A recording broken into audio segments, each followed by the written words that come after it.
The City of Montreal met for a pre-budget consult to assess finances from this year and for the next year.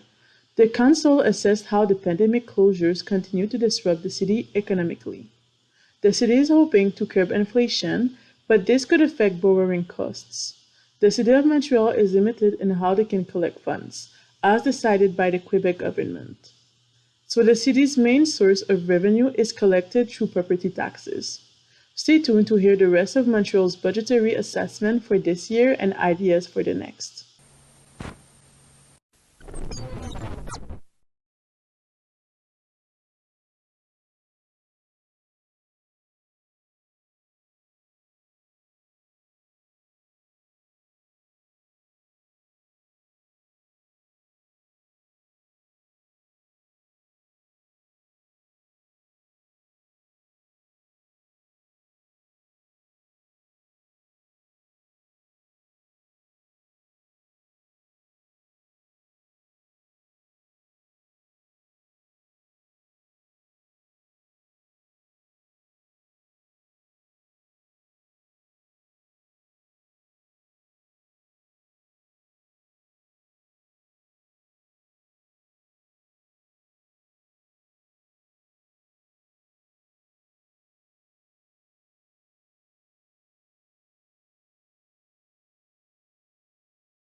Bonjour tout le monde, je me présente Pierre Lessard-Blais, je suis président de la Commission sur les finances et l'administration de la Ville de Montréal et aussi maire de l'arrondissement Mercier-Hochelaga-Maisonneuve.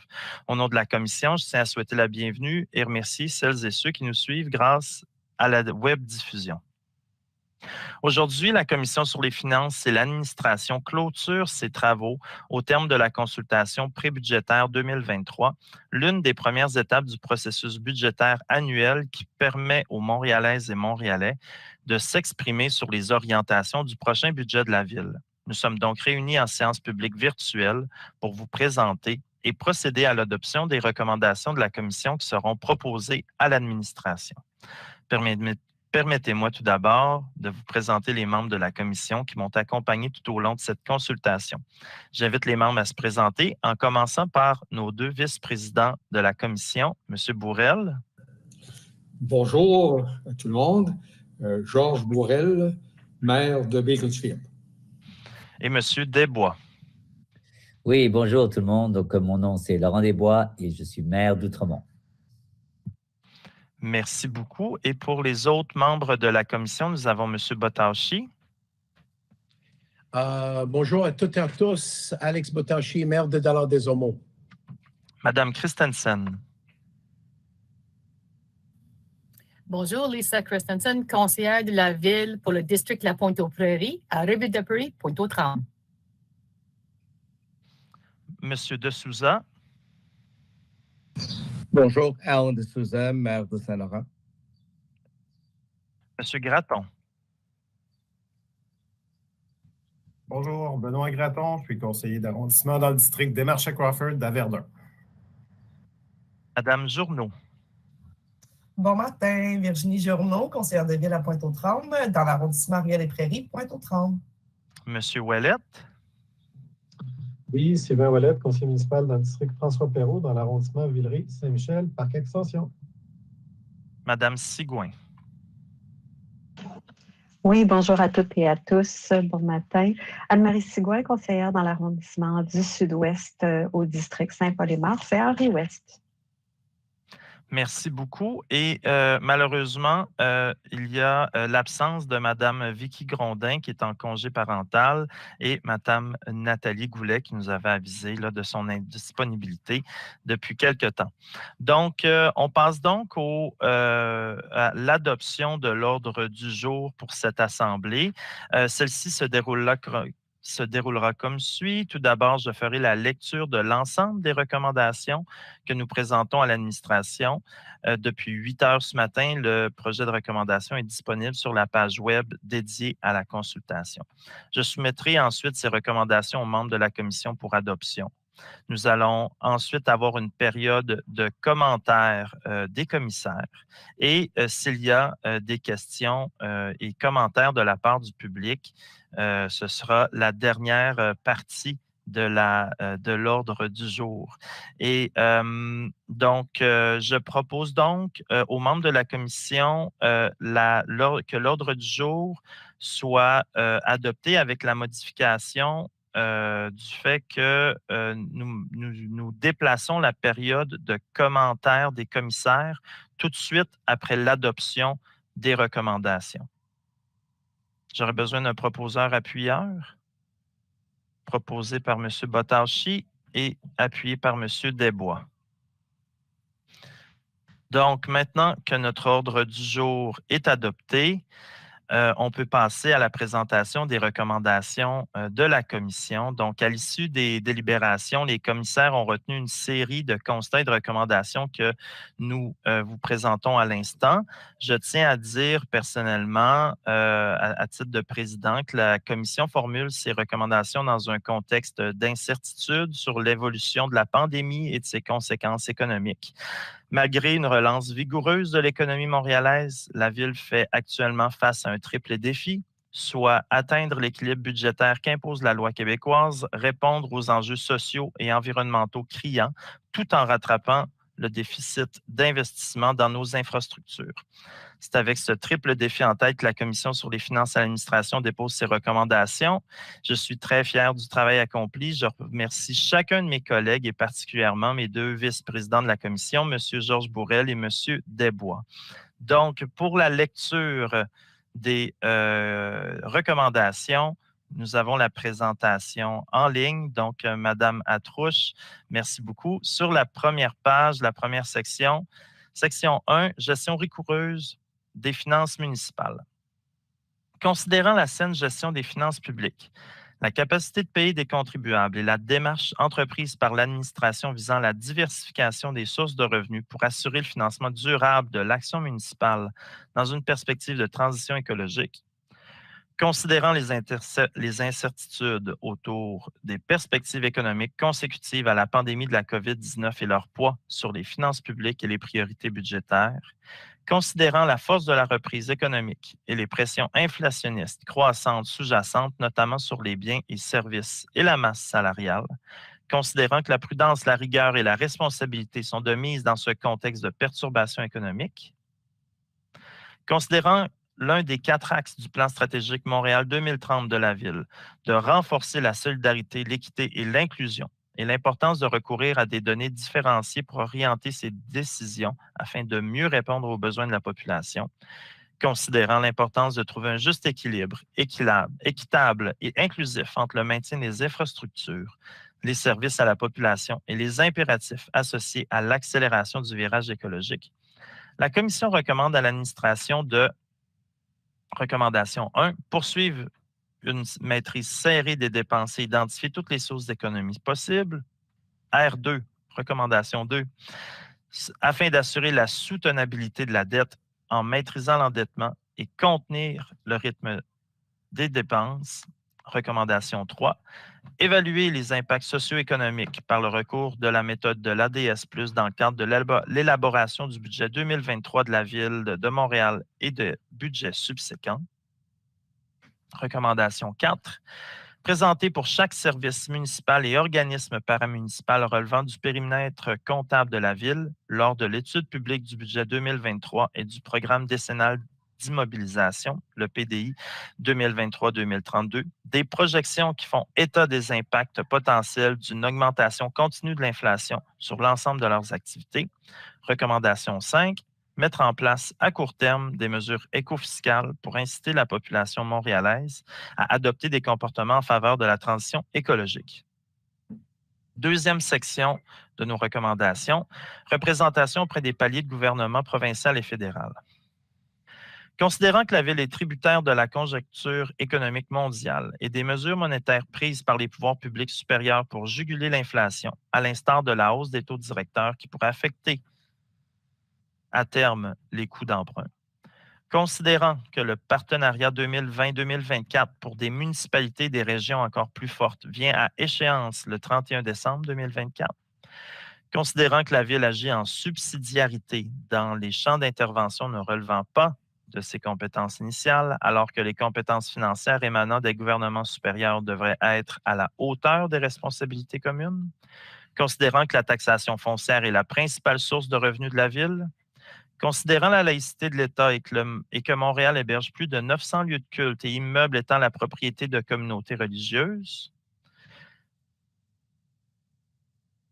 considérant l'inéquité fiscale que crée l'exemption de la taxe foncière des lieux de culte et des immeubles de communautés religieuses conférés par la législation provinciale, loi sur la fiscalité municipale, article 204, et dont les montants seraient évalués à plus de 180 millions de dollars en taxes à percevoir aux municipalités québécoises, considérant la perte de revenus de la Ville de Montréal estimée à 30 millions en 2022 à la suite de la refonte des compensations tenant lieu de taxes du gouvernement du Québec, considérant que les leviers à la disposition des municipalités sont limités et peu adaptés pour financer adéquatement sa mission de base. Notons l'ensemble des dépenses liées aux responsabilités partagées que la Ville met en œuvre à titre de gouvernement de proximité, ainsi que les actions indispensables à entreprendre pour inverser la tendance liée à la crise climatique, considérant que le service de police de la Ville de Montréal est le seul corps de niveau 5 au Québec et considérant les efforts à déployer pour contrer le phénomène de la violence par arme à feu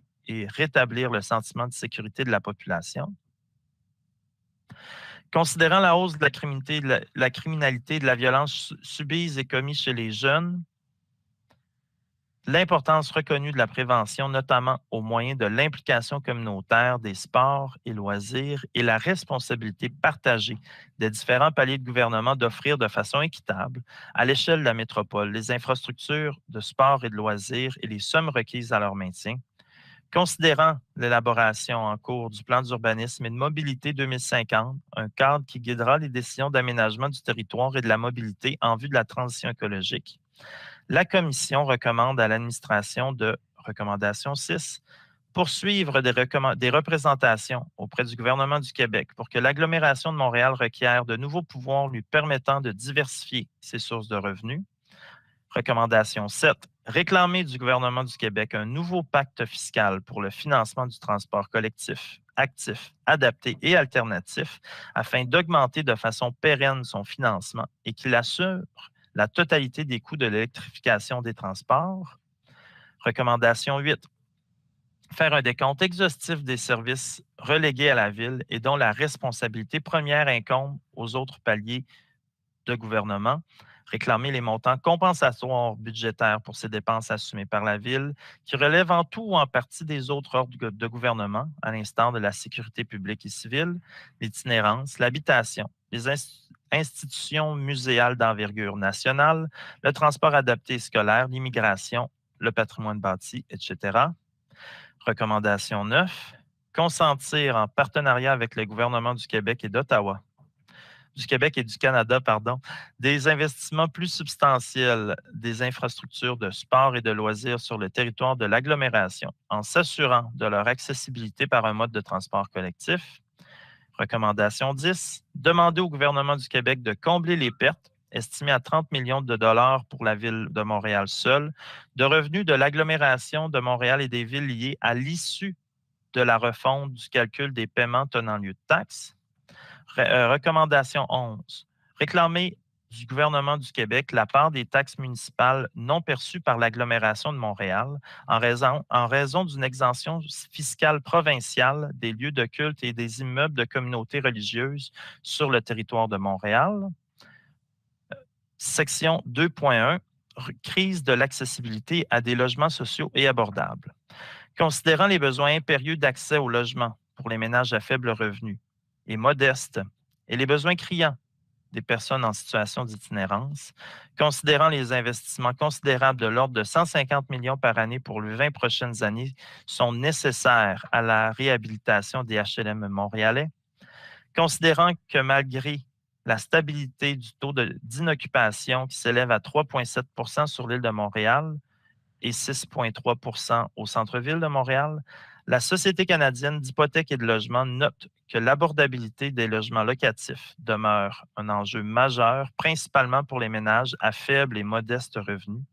Considérant le dernier rapport du regroupement des comités logements et associations de locataires du Québec sans loi ni toit, enquête sur le marché incontrôlé des loyers, qui constate au fil des dernières années un creusement des écarts entre le coût moyen des logements et le coût moyen des logements alloués. Considérant que le financement de l'hébergement d'urgence, les logements sociaux, communautaires et abordables sont de responsabilité première des ordres de gouvernement supérieurs, la Commission recommande à l'administration de, recommandation 12, réclamer un financement massif et soutenu des paliers de gouvernement supérieurs dans le maintien, la réhabilitation et le développement du parc immobilier locatif, social, abordable et communautaire. Recommandation 13, réclamer du gouvernement du Québec les financements nécessaires pour rehausser de façon significative et pérenne l'offre d'hébergement d'urgence et l'accompagnement nécessaire en faveur des personnes en situation d'itinérance. Maintien de l'équilibre budgétaire, section 3. Considérant les devoirs et obligations dévolus à la Ville de Montréal de par son statut particulier de métropole du Québec, considérant qu'en vertu de l'article 87 de la Charte de la Ville de Montréal, la Ville a des compétences, obligations et pouvoirs particuliers dans la promotion économique et le développement communautaire, culturel, économique, social et en matière d'environnement et de transport, Considérant l'écart structurel engendré par des dépenses, croissance des dépenses qui est essentiellement due au rattrapage du déficit de maintien des infrastructures qui augmente plus rapidement que les revenus. La Commission recommande à l'administration de recommandation 14, évaluer les coûts-bénéfices associés au rapport de dépenses, notamment au maintien des infrastructures névralgiques comme les actifs routiers et l'eau, avec comme objectif de trouver les meilleurs compromis possibles. Recommandation 15, assurer le financement nécessaire, pérenne et prévisible des infrastructures, notamment en eau, indispensables à leur maintien. Section 4, soutien durable et solidaire à la population et à la transition écologique. Considérant que l'île de Montréal concentre le quart de la population du Québec, considérant que le Grand Montréal, la région métropolitaine de recensement, représente le moteur économique du Québec, considérant que l'augmentation des aléas consécutifs au changement climatique, entre autres, la récurrence des épisodes de chaleur et inondations et leur intensité croissante, et qu'ils affectent plus durement les populations plus vulnérables.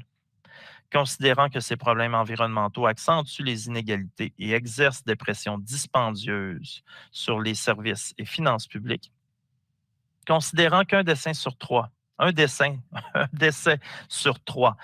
au cours de canicules est attribuable à la crise climatique et que d'ici 2100, 92 journées supplémentaires enregistrant 30 degrés Celsius pourraient être attendues. Considérant qu'entre 2010 et 2019, le coût des catastrophes naturelles a augmenté entre 5 à 6 % de la croissance annuelle du produit intérieur brut canadien, alors qu'il n'était que de 1 % dans les décennies précédentes et que sans mesure d'adaptation, cette proportion pourrait s'élever d'ici 2050 à près de 50 % au Québec.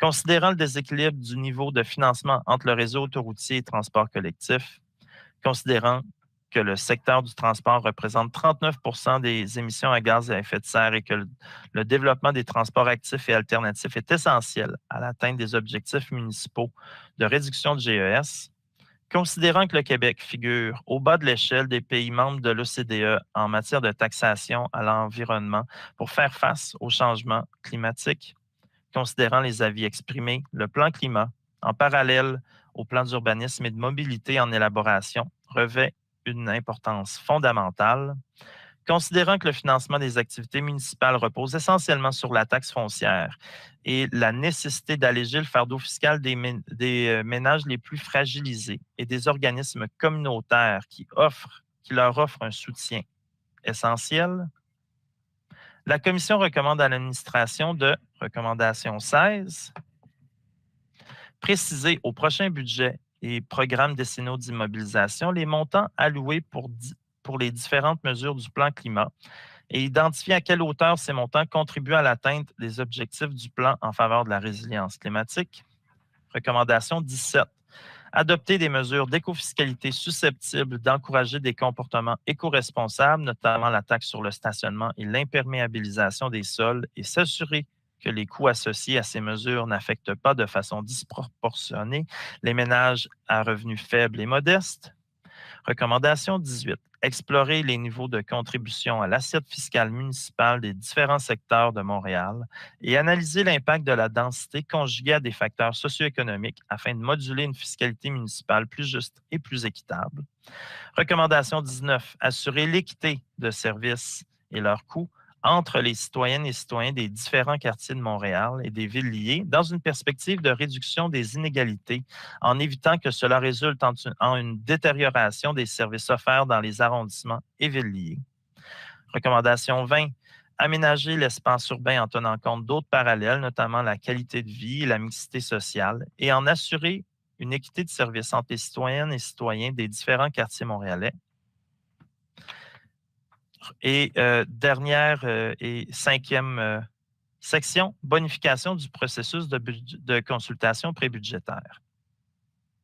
Considérant que la Ville de Montréal fait de la participation citoyenne une des pierres angulaires de son plan stratégique Montréal 2030, illustré par son engagement à associer la population de l'agglomération de Montréal à la prise de décision publique en faveur de l'amélioration de son milieu de vie et au développement de la ville, considérant la volonté de la Commission d'encourager la participation citoyenne en vue de contribuer à sa réflexion et de l'éclairer dans ses recommandations, considérant la tendance à la diminution de participantes et participants aux exercices de consultation budgétaire, considérant le sommet sur la fiscalité municipale au printemps 2023, qui sera précédé d'un forum sur la fiscalité montréalaise dès octobre 2022 et qu'une grande partie de la société civile montréalaise aurait été conviée à participer à cet exercice majeur, considérant que les travaux publics de la Commission sur les finances et l'administration sont des canaux qui servent à faire œuvre de pédagogie sur le fonctionnement et la gestion des finances de la ville, la Commission recommande à l'administration de, recommandation 11, demander au service des finances d'effectuer une étude pour cartographier les revenus et les coûts de la ville dans le cadre du sommet de la fiscalité afin de faciliter la compréhension de la fiscalité municipale par le grand public et d'illustrer la marge de manœuvre dont dispose la ville. Recommandation 12, recommandation 22, réévaluer la tenue de la consultation prébudgétaire 2024 afin de bonifier les modes de participation citoyenne, définir les objectifs de participation, en assurer l'accessibilité et adapter les outils de démarche participative et leur communication afin d'encourager l'expression de points de vue et propositions du plus grand nombre de citoyennes et citoyens de la Ville de Montréal et des villes liées de l'agglomération de Montréal. Recommandation 13, recevoir ces réponses aux recommandations de la Commission afin qu'elle puisse en prendre connaissance avant le lancement d'un nouveau cycle consultatif prébudgétaire. Cela termine donc la lecture des considérants et recommandations de notre commission. Ce projet de recommandation, comme on le disait un peu plus tôt, est disponible sur le site web de notre commission depuis 8 heures ce matin. Cela nous amène donc au point suivant de l'ordre du jour, soit l'adoption des recommandations. Je demande donc à une personne de les proposer et une autre de les appuyer. Y a-t-il un proposeur-appuyeur? Monsieur Ouellette, Madame Christensen, merci beaucoup. Et s'il y a des dissidences aux recommandations, j'aimerais les entendre maintenant. Monsieur de Souza. Merci, Monsieur le Président. Monsieur le Président, premièrement, permettez-moi juste de vous dire merci pour votre exercice de votre pouvoir de présidence de nous guider dans les démarches qu'on avait entreprises vis-à-vis de cette consultation prébudgétaire. Votre capacité de favoriser les échanges, votre capacité de synthétiser des choses, c'était apprécié. Et juste, je veux reconnaître votre direction que vous avez donnée. Donc, dans ce sens, je vous remercie vous.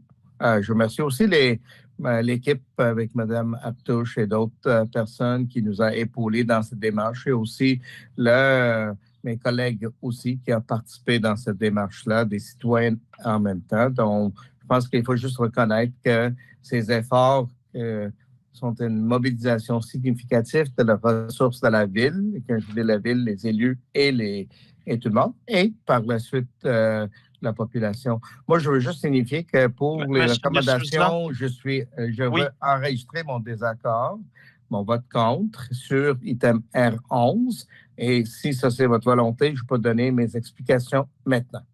Non, M. de Souza, à votre demande, nous avons modifié l'ordre du jour pour que nous puissions avoir une période de commentaires des commissaires tout de suite après le point d'adoption des recommandations.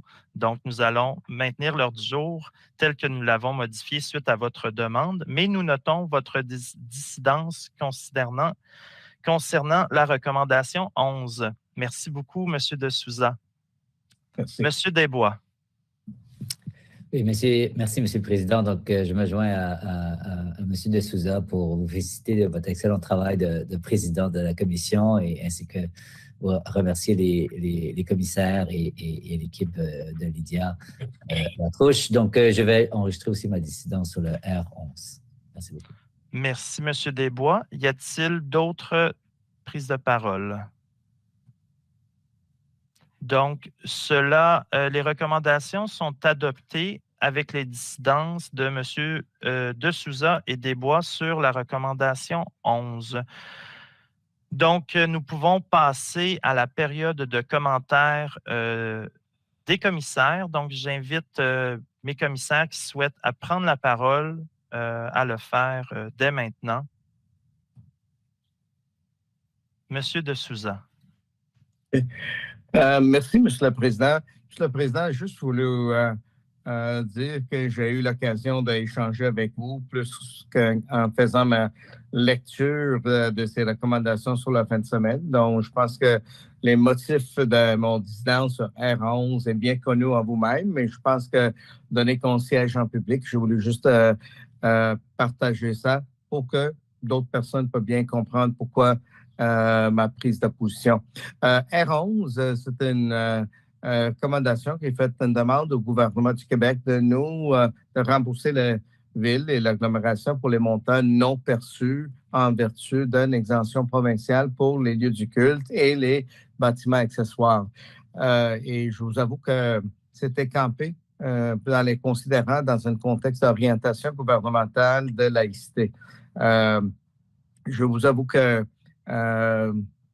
en réfléchissant, j'ai eu l'occasion de constater que dans la loi de laïcité que le gouvernement avait passée, la loi 21, la loi en telle qu'elle est limitée des diverses offres de services dans les instances gouvernementales. C'est une loi qui a passé l'Assemblée nationale et pour laquelle la Ville de Montréal avait, et ça c'est l'administration et l'opposition a unanimement passé une résolution du Conseil contre cette loi, donc c'était unanime. La loi est passée, la loi est contestée, mais ça, c'est le seul indice de laïcité qui était là. La loi en question et d'autres mesures gouvernementales n'ont jamais mis en question les exemptions et puis en conséquence, les exemptions accordées par la loi provinciale aux diverses instances, soit des groupes communautaires, soit des groupes religieux ou autres, fait partie de notre cadre législatif qui applique pas uniquement au niveau provincial, mais applique au niveau fédéral, donc à travers du pays, dans la loi d'impôt du Québec, du Canada, etc. Et c'est le genre de l'exemption pour les organismes qui font le travail caritatif de nature religieuse ou autre sont dans un sens, un élément qui est commun, un fil conducteur à travers de tout ou la quasi-totalité de tous les pays occidentaux et où nous en avons cette opportunité d'avoir la liberté de religion. Cette exemption, c'est effectivement, ça s'est souhaité. On n'a jamais statué à la Ville, ni par l'administration, ni en débat du Conseil, à nulle part la notion d'enlever l'exemption ou même d'être compensé sur l'exemption. Et dans notre recherche, M. le Président, pour les revenus additionnels, notre premier objectif devrait être pour s'assurer que les diverses instances gouvernementales, donc le provincial, qui ont des bâtiments sur notre territoire, je parle des écoles, des hôpitaux, etc., dans un contexte où il y a une compensation minime dans les enlieux de taxes où il n'y a pas une compensation au complet, soit pour certains bâtiments ou pour d'autres bâtiments non plus, que ce genre de compensation doit être la première priorité du gouvernement. Ici, on demande une compensation qui, dans ce sens, n'est pas nécessairement cohérent. On n'a pas demandé la compensation des autres. Et ici, non seulement la compensation demandée, c'est une compensation pour la Ville de Montréal. On sait très bien que l'exemption provinciale applique à un niveau de la province du Québec. Donc, si effectivement la Ville veut, et puis c'est un débat du Conseil ou une orientation de l'exécutif, doit chercher une modification dans la loi provinciale pour cette exemption, soit d'enlever, soit de modifier, ou soit même de demander une exemption particulière pour la charte de la Ville de Montréal, enlevant cette exemption ou même demandant une compensation de cette exemption. Ça nécessite que cette geste soit posée. Pas uniquement que c'est une présomption que cette exemption est en place, mais si on veut des changements ou une compensation, la logique suggère que cette demande soit faite. Mais en nulle part est-ce qu'on a eu ce débat, ni la demande qui a été faite, ni par l'administration actuelle, ni par les administrations antérieures. Donc, la nature de compensation demandée, c'est une compensation qui évolue, nonobstant le non-reçu de cette compensation pour tout type d'immeubles et pour les biens de nature religieuse. C'est sûr que cette exemption est, dans un sens, dans une façon plus élargie, c'est offert à une panoplie des instances. C'est offert les instances communautaires, cette instance à les groupes religieux et même d'autres qui font de travail caritatif dans notre société.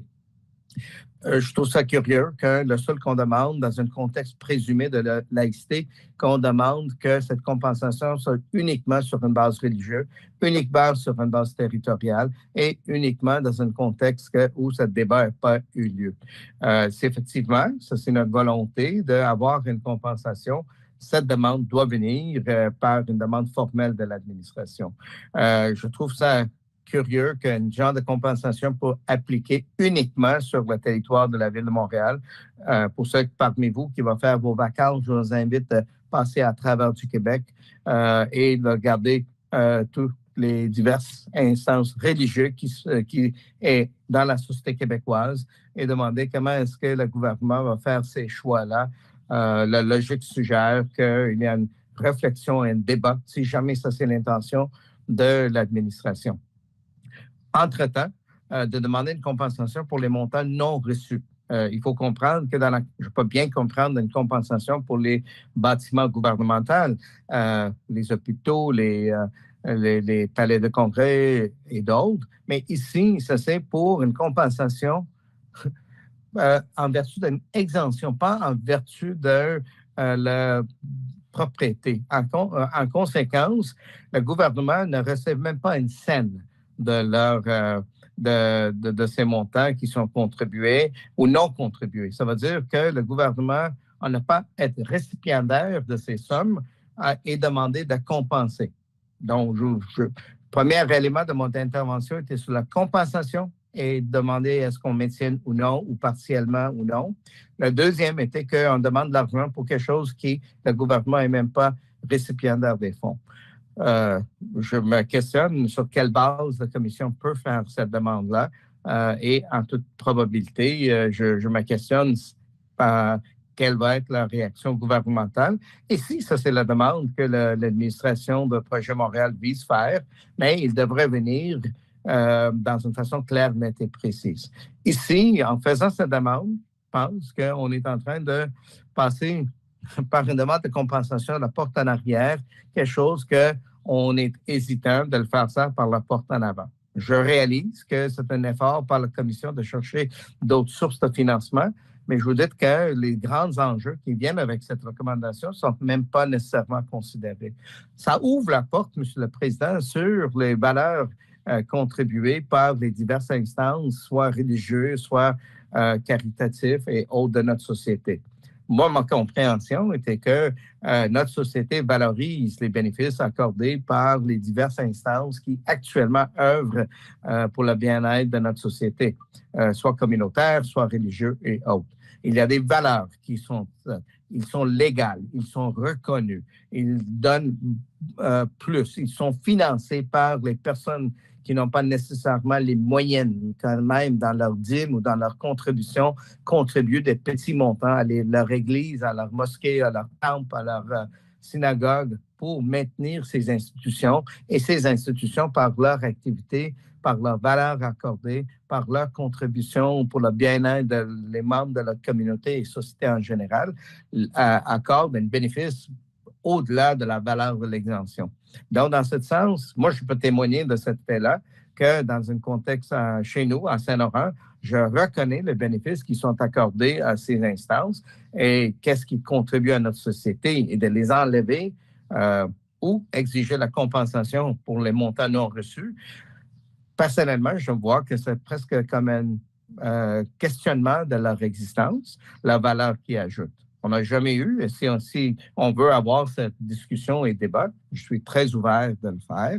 Et je suis aussi très ouvert qu'on invite les diverses instances des lieux du culte ou des personnes affectées de faire des représentations auprès de la Commission, avant même que la Commission statue sur une résolution semblable. Je reste à être convaincu que le grand nombre instances sur notre territoire, des instances religieuses. Ça peut être le Oratoire Saint-Joseph, ça peut être Marie-Reine du Monde, ça peut être les synagogues, ça peut être le temple à Dollard-des-Ormeaux, ça peut être le Centre islamique du Québec, et j'en pense, sera très heureux et très heureux de venir témoigner devant la commission pourquoi soit la commission ne devrait pas faire une recommandation semblable et non, en plus, pourquoi il devrait être reconnu pour le bon travail fait. Il faut comprendre qu'il n'y avait aucune personne qui nous a demandé dans nos diverses consultations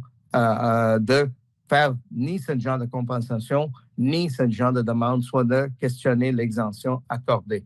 Et en conséquence, je trouve que sage au moins sur ce point-là, ouvrir le débat, faire des audiences publiques, demander que devenir quelque chose qui va passer en dessous la radar et deviendra un enjeu de politique. Personnellement, je suis fier des églises, des mosquées, des temples, des synagogues et toutes les autres choses, mais de les traiter ou de ne pas reconnaître le bénéfice qu'ils accordent à notre communauté, ça me gêne. Je peux vous dire que je souhaite ardemment que je vais défendre les institutions dans notre communauté et je trouve que si ça s'est perçu comme une attaque, soit par une attaque en arrière sur leur existence ou leur capacité de survivre notre communauté, regarde, moi je vais être la première à défendre le bienfait qu'ils font, tel comme d'autres groupes communautaires qui font ça dans notre communauté. Donc, je vous invite aux membres de la commission de considérer l'ampleur de cette résolution, soit directe ou indirecte, et les impacts que ça peut avoir sur notre communauté. Je ne peux pas imaginer que dans vos districts respectifs, en Mercier-Hochelaga, à Outremont, à Rivière-de-Paix, Pointe-aux-Trembles, à Beaconsfield, à Villeray-Saint-Michel, Sud-Ouest, et j'en pense, que les lieux du culte qui sont présents chez vous, qui sont légales, qui contribuent énormément à votre tissu social, à votre bien-être, sera heureux, soit avec une demande de compensation ou avec une demande telle qu'elle. Donc, je pense je vous invite de faire de la réflexion. Moi-même, sur la fin de semaine, j'ai eu énormément d'efforts de faire de la réflexion moi-même et j'ai réalisé qu'il y a tellement des enjeux dans cette demande-là qu'une simple demande de faire une compensation en vertu d'une exemption pour une recherche des revenus, c'est trop facile.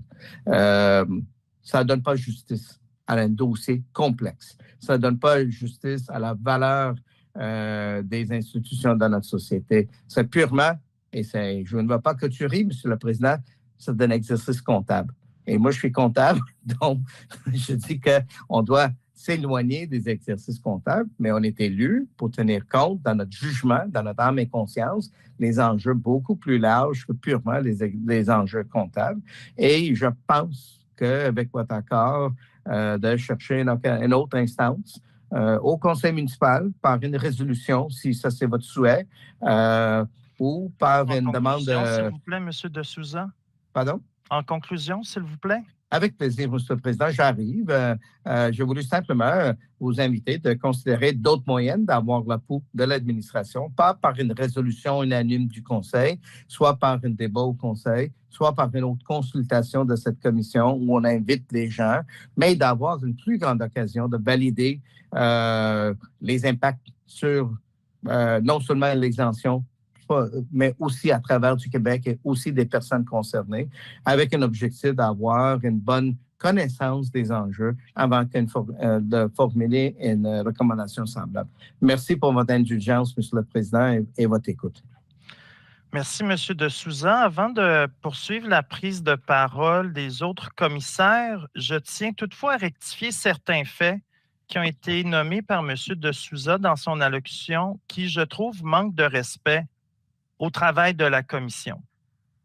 M. De Souza a parlé d'enjeux de partisanerie et a nommé la recommandation 11 comme étant potentiellement une manière partisane du parti au pouvoir d'avancer un enjeu. Et ça, c'est un manque de respect de la rigueur du travail que nous avons fait dans la Commission des finances et administration, où nous avons proposé et discuté de la recommandation 11 dès la première séance de travail de la Commission. Cette recommandation-là a été nommée et travaillée pendant 3 séances de travail et il n'y a eu qu'une seule intervention négative sur cette recommandation-là lors des 3 séances de travail. Donc, si M. de Souza est en défaveur, il peut avoir des arguments en défaveur, mais de dire que cette recommandation-là est un effort partisan du parti de l'administration, je trouve que c'est un manque de respect par rapport au travail transpartisan qui a été fait tout au long de cette commission. Et un autre exemple, c'est le soutien et l'excellente collaboration que j'ai eue avec tous les membres de la commission tout le long de cette commission. Donc, je tenais quand même à rectifier certains éléments, certaines tentatives de déformer le travail rigoureux de la commission. Malheureusement, M. de Souza, vous pouvez avoir un avis défavorable sur une recommandation, mais de réduire le travail transpartisan de notre commission, je trouve cela déplorable. Donc, je voulais rectifier sur cet élément de rigueur de notre commission et je vais poursuivre avec les tours de parole sur les commentaires de fond sur les recommandations elles-mêmes. Madame Sigouin. Merci, Monsieur le Président. Puis j'apprécie l'intervention que vous venez de faire. J'ai été un peu j'ai pas très bien reçu, M. de Souza, l'intervention que vous venez de faire parce que ça laisse entendre que les autres membres de la commission ne voient pas tous les bienfaits de la présence des groupes religieux, des lieux de culte, des organismes communautaires qui viennent en aide aux populations plus vulnérables sur notre territoire. Et ce n'est pas du tout de ce dont il est question dans la R11. Pour la relire, là, je pense que c'est important à ce moment-ci de le faire. La R11 dit qu'on recommande de réclamer du gouvernement du Québec la part des taxes municipales non perçues par l'agglomération de Montréal en raison d'une exemption fiscale provinciale des lieux de culte et des immeubles de communautés religieuses sur le territoire de Montréal. Il n'y a absolument rien là-dedans qui remet en question la valeur de la présence de ces groupes-là sur notre territoire et de ce qu'ils apportent de vitalité et de soutien dans nos quartiers, à la Ville de Montréal, sur l'agglomération de Montréal. Je veux juste qu'on soit très, très clair là-dessus. Ce n'est absolument pas une remise en question de l'apport de ces groupes-là à la vie dans nos communautés montréalaises. Et puis également, je voulais rappeler que dans la section 4, qu'on a intitulée « Soutien durable et solidaire à la population et à la transition écologique », il est question dans nos considérants d'alléger le fardeau fiscal des ménages plus fragilisés et des organismes communautaires qui leur offrent un soutien essentiel. Alors, je pense que ça illustre bien ici le contexte dans lequel on a écrit cette recommandation-là. Et je laisse la parole à mes autres collègues, mais ce que vous avez dit, à mon sens, ne reflétait pas du tout ce qui était derrière, ce qui a mené à cette recommandation-là. Merci. Merci, Madame Sigouin. Y a-t-il d'autres interventions de commissaires? Monsieur de Souza, vous avez déjà nommé votre commentaire. Ce ne sera pas un moment de débat, cette commission. Est-ce qu'il y a d'autres interventions d'autres commissaires? Donc, je vais prendre un droit de parole comme dernière intervention. Je tiens à remercier chaleureusement tous les membres de la commission qui ont participé à ce travail-là. Je tiens à remercier, je trouve qu'on a une belle collaboration, je tiens à la nommer, avec nos collègues des villes liées qui ont soutenu nos recommandations et qui ont contribué de façon très proactive et rigoureuse à la rédaction de ce document. Je me réjouis de leur soutien aussi. Je me réjouis bref, ce travail-là a fait, outre la recommandation 11, a fait un beau travail d'unanimité, je crois. Et notre commission va vouloir se pencher sur comment améliorer le processus de consultation citoyenne. Donc, on va continuer à travailler pour poursuivre le renforcement de la participation citoyenne. Considérant sur les propos, sur la recommandation 11 en elle-même, je tiens à rappeler qu'il est assez traditionnel de la part de la Commission des finances et administration de réclamer auprès de Québec et Ottawa certaines compensations pour différents programmes dont ils ont la responsabilité. Et la recommandation 11, c'est une demande d'exemption pour une décision du gouvernement provincial. Donc, considérant que la décision vient du gouvernement du Québec et considérant qu'elle totalise plus de 180 millions de dollars pour les municipalités québécoises, je considère qu'il est extrêmement pertinent de réclamer une compensation pour la décision de Québec d'exempter les propriétés de groupes religieux des taxes fiscales, des taxes foncières, en fait, sur les bâtiments des municipalités. Cela dit, nous reconnaissons la contribution des groupes religieux et leur apport dans nos communautés. Cet apport-là est très important pour notre communauté, de la même manière que l'apport des organismes communautaires est très important et que ces derniers paient, eux, une taxe foncière, de la même manière que de différents groupes dans nos villes et villages du Québec contribuent au développement essentiel de notre communauté et qui, eux, paient des taxes foncières. On pense entre autres aux écoles, aux hôpitaux, différents groupes communautaires qui, eux, payent des taxes foncières sur nos territoires. Donc, on est très pertinent. Notre commission, c'est très pertinent de réclamer des compensations pour des décisions qui proviennent de gouvernements qui soient du Québec ou du Canada.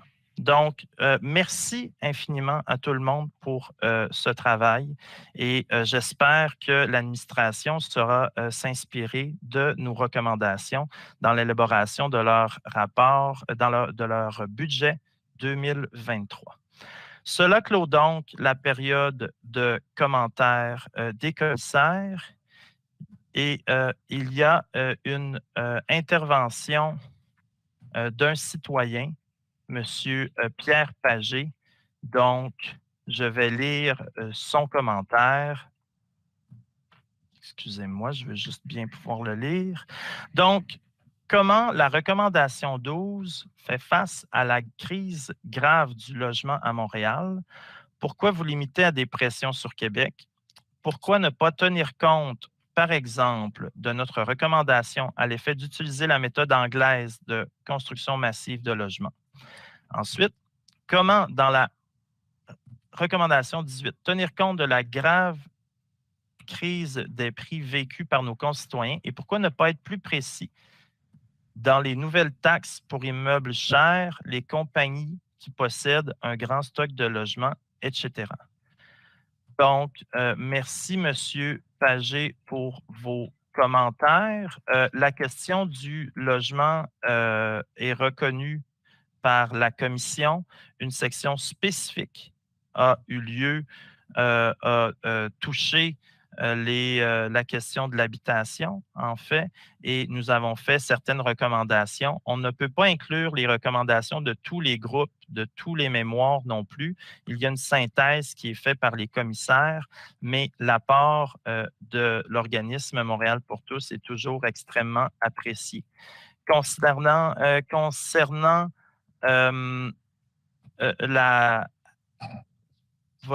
donc, je pense que cette réponse-là fait le tour de vos commentaires pour nos recommandations 12 et 18. Merci beaucoup d'avoir participé au processus. Cela termine donc la période de commentaires et de questions du public. Je peux donc maintenant lever la séance. Madame Atrouche, est-ce que nous avons besoin d'un proposeur appuyeur pour lever la séance? Non. Cette Assemblée publique virtuelle de la Commission sur les finances et l'administration est maintenant terminée. Je vous remercie. Je vous souhaite un excellent été à tous. Merci. Bon été, ouais.